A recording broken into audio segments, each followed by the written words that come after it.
এদিকে জুহির মুখ থেকে ভাইয়া শুনে ফায়াজ ভ্রু কুঁচকে মুখে হালকা রাগের আভাস ছড়ালো। এরপর সেও সেখান থেকে চলে গেল জুহির বাড়িতে। জুহি বাড়িতে ঢুকতেই অবাক হয়ে গেল।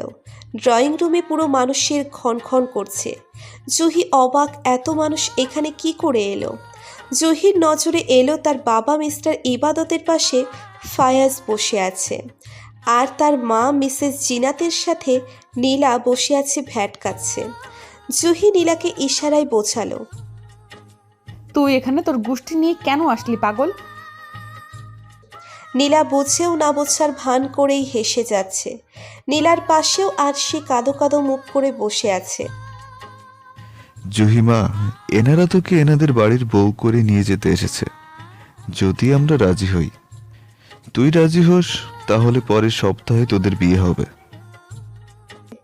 বাবার এমন কথা শুনে জুহি যেন আকাশ থেকে টপ করে মাটিতে পড়ল। বিয়ে? জুহির মাথায় হাত, জুহি হাত দিয়ে ফয়েজের দিকে তাকালো, এরপর নীলার দিকে। নীলা ইশারা দিচ্ছে রাজি হয়ে যেতে, সাথে তার মাও। মিসেস জিনাত মনে করেন যেখানে নীলার মতো ননদ ভালো, পাত্র, বাবা মা ভালো, সেখানে বিয়ে খুশি থাকবেন তিনি তো আগে থেকেই রাজি।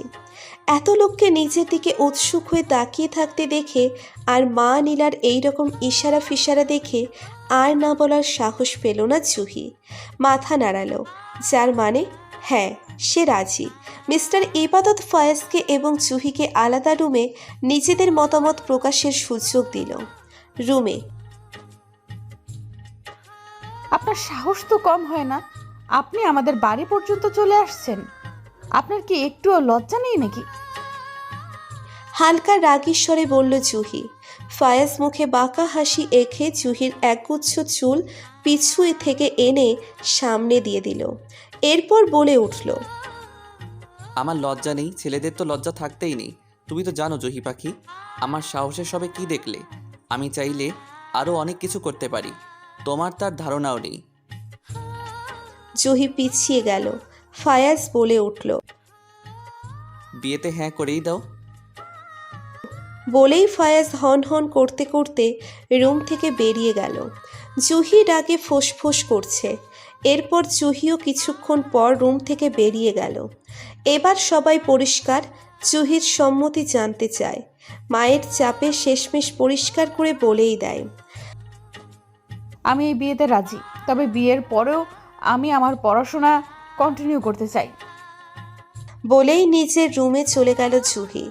এখন অন্তত ফয়েজের মুখোমুখি হবে না সে। রুমে গিয়ে দরজা লাগিয়ে দিল জুহি, কারণ সে জানে এখন আরশি নীলা এখানে আসবে। ওরা আসলেই তাকে বিপাকের মুখে পড়তে হবে। জুহি বিছানায় বসে একভাবে ভাবতে লাগলো কিভাবে ফয়েজের সাথে সব মানিয়ে চলবে। পরের সপ্তাহে, আজ জুহি ফয়েজের বিয়ে। জুহি রেডি হয়ে কাজিনদের সাথে বিয়ের আসরে যাচ্ছে। আরেকটু পর বরযাত্রী চলে আসবে। জুহির মা জুহিকে ধরে সেই কখন থেকে কেঁদে কেটে যাচ্ছে। আজ জুহি সবাইকে ছেড়ে অন্য বাড়িতে চলে যাবে, অন্য বাড়ির সদস্য হয়ে যাবে। দেখতে দেখতে শোনা গেল এক পর্যায়ে বরযাত্রী চলেও আসে, সাথে বিয়ে পড়ানো শুরু হয়ে যায়। অন্যদিকে মিস্টার ইবাদতের মুখে চিন্তার ভয়ের ছাপ। একটু আগেই কেউ তাকে কল করে ফায়েজের নামে বড় একটা যুক্তি দিয়েছেন। যুক্তিটা ছিল এমন, ফয়েজ ড্রাগস সেবন করে, মেয়ে পাচার করে, আরও বিভিন্ন অসৎ কাজে ফয়েজ লিপ্ত। প্রথমে কথাটা বিশ্বাস না করতে চাইলেও সেই অনাকাঙ্ক্ষিত লোকটার কথাই বাধ্য হয়ে এইটা মেনে নিতে হয়। মিস্টার ইবাদত ভাবছেন এমতো অবস্থায় সে কিভাবে বিয়েটা আটকাবেন। কিছু একটা ভেবে তিনি দ্রুত পদে বিয়ের আসরে উপস্থিত হন, কিন্তু ততক্ষণে দেরি হয়ে যায়। ফায়েজ জুহির বিয়েটা শেষ হয়ে যায়। মিস্টার ইবাদত আশাহত হয়েও হন না। তিনি তার স্ত্রীকে কথাগুলো বলে দেয়, আর জুহিকে ফায়েজের থেকে আলাদা করানোর প্ল্যানও বানাতে থাকেন। জুহি ফায়েজের বিয়ের এই নিয়ে 1 সপ্তাহ পূরণ হলো। তবে এই 1 সপ্তাহের মধ্যে ফায়েজ জুহির কাছেও ঘেঁষেনি, শুধু তাদের মধ্যে কথাবার্তায় সীমাবদ্ধ ছিল। আজকে জুহি ভার্সিটি যাবে, অনেক দিন হলো যায় না।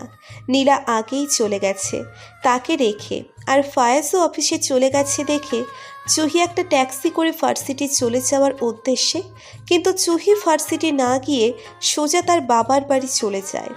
মিস্টার ইবাদত জুহিকে বাড়িতে আসতে দেখে খুব খুশি হন। আজকে ফায়েজের সব সত্যটা জুহিকে বলে দিবেন। যেমন ভাবনা তেমন কাজ। মিস্টার ইবাদত জুহিকে সব বলে দেয়। প্রথম জুহি বিশ্বাস না করলেও পরবর্তীতে বিশ্বাস করে নেয়। জুহির খুব রাগ হয় ফায়েজকে এটা জিজ্ঞেস করার জন্য। জুহি বাড়ি থেকে বেরিয়ে যায়, সাথে পিছু পিছু মিস্টার ইবাদত আর মিসেস জিনাত জুহিকে ডাকতে ডাকতে বের হয়। জুহি মেইন রোডে চলে যায় ট্যাক্সি করে ফায়েজের অফিসে যাওয়ার জন্য। রাস্তায় শুধু প্রাইভেট গাড়ি বাসই চলছে, কোনো ট্যাক্সি আসছে না দেখে জুহি রাস্তা পার হতে নেয়।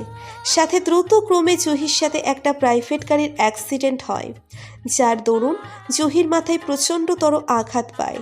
মিস্টার ইবাদত আর মিসেস জিনাত দ্রুত জুহিকে হসপিটাল নিয়ে যায়। জুহির অবস্থা খারাপ হয়ে যাচ্ছে। ডক্টরদের ধারণা জুহি গত 1-2 বছরের কথা ভুলে যাবে। জুহিকে হসপিটাল থেকে নিয়ে মিস্টার ইবাদত মিসেস জিনাত সাথে ইরফানকে নিয়ে বর্তমান জায়গা ছেড়ে কাউকে কিছু না জানিয়ে অন্য কোথাও চলে যান। আর এই বিষয় নিয়ে ফায়েজ বা তার পরিবারের কেউ জানেন না। এখন বর্তমানে ঘটনা, মিস্টার ইবাদত সব কিছু জুহিকে বলে দিয়ে চুপ করে দীর্ঘশ্বাস ফেলে জুহির দিকে তাকায়। জুহি বিশ্বাস করতে পারছে না ফায়েজের সাথে আগেও তার বৈধতামূলকভাবে বিয়ে হয়েছে। জুহির কান থেকে গরম ধোঁয়া বের হয়ে চোখ মেলে রাখাও তার কষ্টকর হয়ে যাচ্ছে। অন্যদিকে রুবার কিছুক্ষণ আগেই জ্ঞান ফিরেছে। রিয়ানের কথা ভেবে রুবার ভয়ে অবস্থা খারাপ হয়ে যাচ্ছে। জ্ঞান ফিরে চারিদিকে তাকাতেই ভয়ে ঢোক গিলল রুবা। চিলেকোঠার মতো দেখতে একটা জায়গায় পড়েছিল রুবা। রুবার ভাবতেও ভয় লাগছে রিয়ান তাকে এখানে ফেলে রেখেছে। রুবা অন্ধকারের বরাবরই ভয় পায়। কী থেকে কি করবে ভেবে ভয় মুখ চেপে কান্না করে উঠল রুবা। শব্দহীনভাবে কাঁদতে কাঁদতে উঠে দরজার দিকে গেল। দরজা ধরে টান দিতেই রুবা আশ্চর্য হয়ে গেল। দরজাটা খোলা ভেবে কিঞ্চিত খুশি হয়ে চোখের জল মুছে চুপি চুপি বের হয়ে গেল চিলেকোঠা থেকে। রুবা আশ্চর্য, বাড়িতে কাউকেই দেখতে পারছে না, মেইন গেটও খোলা। রুবা খুশি হয়ে বাড়ি থেকে বেরিয়ে বাড়ির উদ্দেশ্যে দৌড়তে লাগলো। কিছু দূর গিয়ে দেখলো হাইওয়ে। ওখানে গিয়ে ক্ষণে ক্ষণে সিএনজি রিক্সা যাচ্ছে। রুবা একটা রিক্সা নিয়ে বাড়ির উদ্দেশ্যে চলে গেল। রুবার ভয় হচ্ছে বাড়িতে গিয়ে সবাইকে কি বলবে। একে তো কাক ভেজা হয়ে আছে, দ্বিতীয়ত এতক্ষণ বাড়ির বাহিরে ছিল। চোখ বন্ধ করে শুয়ে আছে জুহি। ক্ষণে ক্ষণে ফায়েজের কথাগুলো মনে পড়ছে তার। ফায়েজ তার আগের চেনা, তারা বৈধ সম্পর্কে আবদ্ধ। জুহি বিশ্বাস করতে পারছে না যে ফায়েজ খারাপ কাজে লিপ্ত আছে। আর যাই হোক, ফায়েজকে সে আগে যতই ভুলে যাক এ কয়েকদিনে ভালোই বুঝেছে। আর যাই হোক, ফায়েজ এইসব খারাপ কাজে লিপ্ত না। জুহি মন দিয়ে ভাবছে কেউ তো আছে যে ফায়েজকে সবার সামনে খারাপ প্রমাণ করতে চায়। তার বাবাকে ওই সব কথাও ফোনে বলেছিল। আবার ফায়েজের আকস্মিক মৃত্যু, জুহি নিতে পারছে না এইসব অদ্ভুত এক্সট্রা কষ্ট তাকে ঘিরে ধরেছে। জুহি আর কিছু না ভেবেই চোখ বন্ধ করে নিল। মাথাটা তার ঝিমঝিম করছে। অন্যদিকে রিয়ান বাঁকা হাসি দিয়ে হাতে ওয়াইনের গ্লাস নিয়ে বসে আছে। সব কিছু প্ল্যান মাফিকই হচ্ছে। এখন শুধু সবার সামনে নিজেকে প্রমাণ করা বাকি আছে। রিয়ান মন দিয়ে ভাবছে এক সময় কতটা ভালোবাসত জুহিকে, তবে ভালোবাসাটা আর এক নজর দেখাটা বহু দূরে ছিল। সব সময় একটা ছবিতেই দৃষ্টি দুটোই তৃষ্ণার্ত চাহনি মেটাতো। রিয়ান ভাবছে পথের কাঁটা হিসেবে কেউ নেই, এখন জুহি তার হবে, শুধুই তার। ভাবতেই রিয়ান বারবার বাঁকা হাসছে। রিয়ান হঠাৎ মনে পড়ল রুবার কথা। রিয়ান পকেট থেকে ফোন বের করে তার ফার্ম হাউসের দেখভালকারী মিস্টার আসিফ, অর্থাৎ যিনি ফার্ম হাউসটা দেখাশোনা করেন, তাকে ফোন দিল।